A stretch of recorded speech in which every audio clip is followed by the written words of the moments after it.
বন্ধুরা, আশা করি আপনারা পরম দয়ালের আশীর্বাদে সকলেই ভালো আছেন।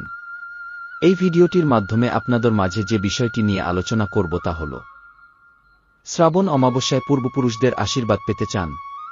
করুন এই কাজ। ১. শ্রাবণ মাসের অমাবস্যায় শিবশক্তি ও অন্যান্য দেবদেবীর পুজোর জন্য অত্যন্ত উপযুক্ত দিন। মনে করা হয় এই তিথিতে পুজো ও দেবদেবীর স্তোত্র পাঠ করলে প্রসন্ন হন পূর্বপুরুষরা। ২. শ্রাবণ অমাবস্যার দিন আশীর্বাদ পাওয়ার জন্য পূর্বপুরুষদের পুজো ও তর্পণ করুন, এতে খুব ভালো ফল পাবেন।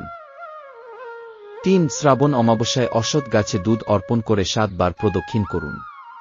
মনে করা হয় এই কাজে প্রসন্ন হয়ে আশীর্বাদ করেন পূর্বপুরুষরা। ৪. শ্রাবণ অমাবস্যার দিন তীর্থস্থানে গিয়ে গঙ্গা বা নর্মদার মতো কোনো পবিত্র নদীতে ভোরবেলা স্নান করুন।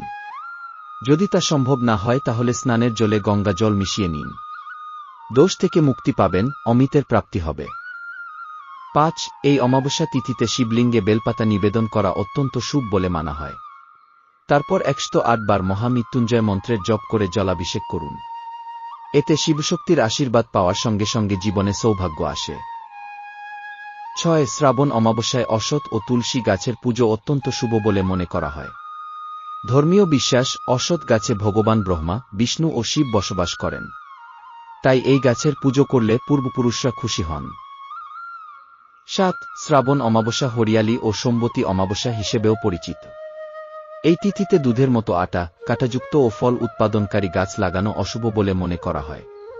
তাই এই ধরনের গাছ লাগাবেন না। আজকের মতো ভিডিওটি এখানেই শেষ করলাম। বন্ধুরা, আশা করি ভিডিওটির মাধ্যমে আপনারা পুরো বিষয়টি বিস্তারিত বুঝতে পেরেছেন। ভিডিওটি ভালো লাগলে সনাতন আলোচনা চ্যানেলটিতে শেয়ার, লাইক, কমেন্ট ও সাবস্ক্রাইব করে এই চ্যানেলটির পাশে থাকুন। আপনারা সকলেই ভালো থাকুন, সুস্থ থাকুন, পরম দয়ালের কাছে এই প্রার্থনা করি। সবাইকে হরে কৃষ্ণ। ধন্যবাদ।